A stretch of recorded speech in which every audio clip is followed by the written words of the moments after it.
Hello, my name is Wes Dawson, and I would like to welcome you to Gabagool and 8. This is a weekly podcast with new episodes every Wednesday, and all too often I am getting the question, what is Gabagool and 8?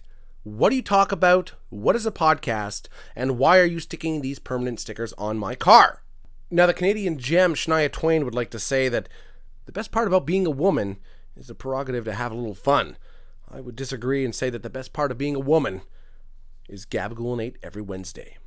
So basically this week we will do a walkthrough of our most popular segments and kind of explain each one in detail, as well as just the general vibe, the general theme of what Gabagool and 8 is. You know, in wrestling, I'd say that I'm putting myself over, which means, you're self-complimenting, you're blowing smoke up your own ass. Basically giving yourself a hand job. Of course, that raises the question, is masturbating a hand job? Is it having sex with yourself? And if you flip your hand over, is it technically a reach around? Anyway, moving on. Now, if you're wondering about the Gabagool part of the title, well, it has nothing to do with The Sopranos. That was just a random coincidence I noticed when I Googled myself online.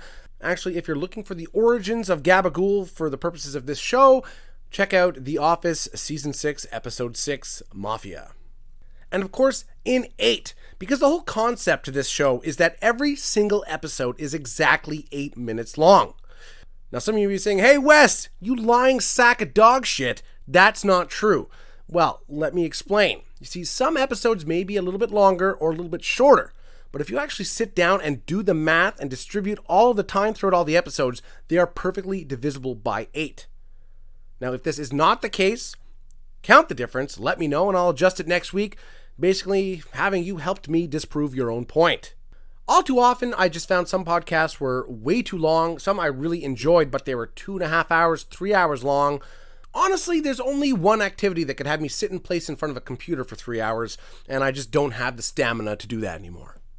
So when people ask, what is Gabagool and 8? Well, I ask them, what is that warm feeling in your belly after playing outside on a cold day and your mother made you a warm cup of soup?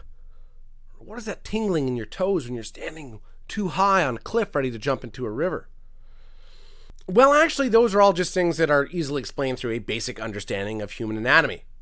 Gabagool and 8 is an educational tool. It is a window into the world that some people may not have access to. It is a way to sift through the bullshit online, the fake news online. It is the one news source you can truly trust and rely upon for the most up-to-date, detailed, and thoroughly vetted news stories from around the world.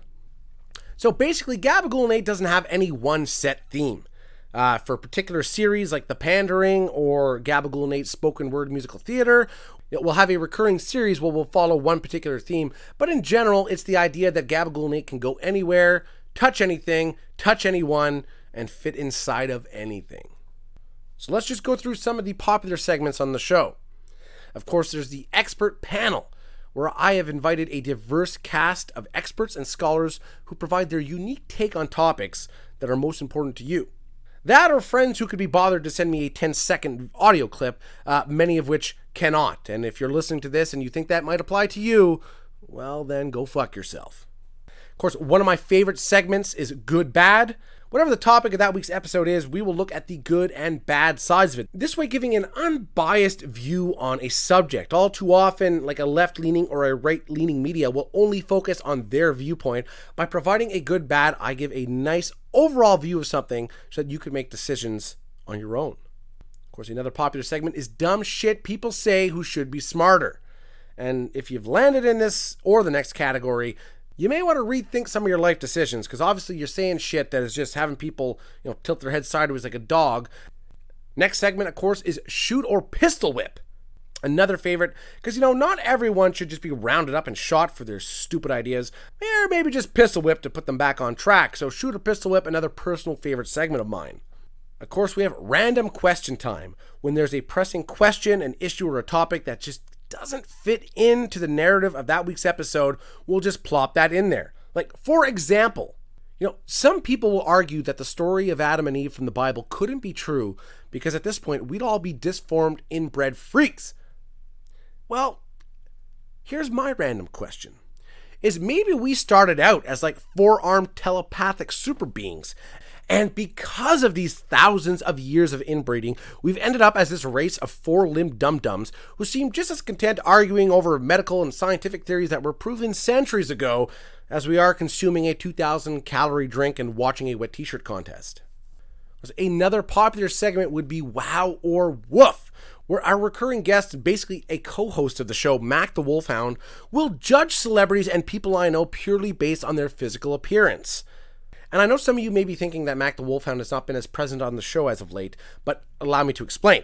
You see, I've had to keep Mac heavily sedated over the past few weeks, and no, it's not that he's dangerous or has attacked anyone. Of course not. He is a sweetheart. It's just that I love the droopy face and that dead, glassy look in his eyes when he's been injected with enough tranquilizers to put down a Bengal tiger. And of course, we always end every episode with upcoming, so that you guys will have an idea to plan your next week and know what will be discussed on the next week's episode, to give you a bit of time to do your homework, do a bit of research, and really be on the ball with the Gabagool and 8 production team to know what's going on in your world. And basically, that's it. Gabagool and 8 is just a quintessential part of a balanced lifestyle. I think it's something everyone should listen to.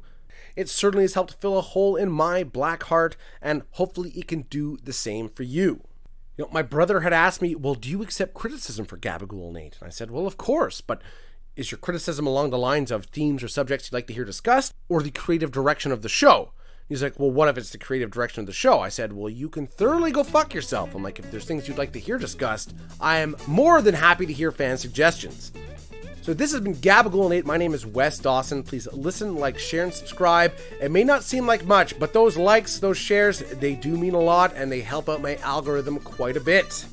If you can provide any kind of support and encouragement, it is greatly appreciated. I would love to keep the podcast going. I cannot go back to my former job of being a professional fluffer. I don't think the arthritis in my wrists will allow it.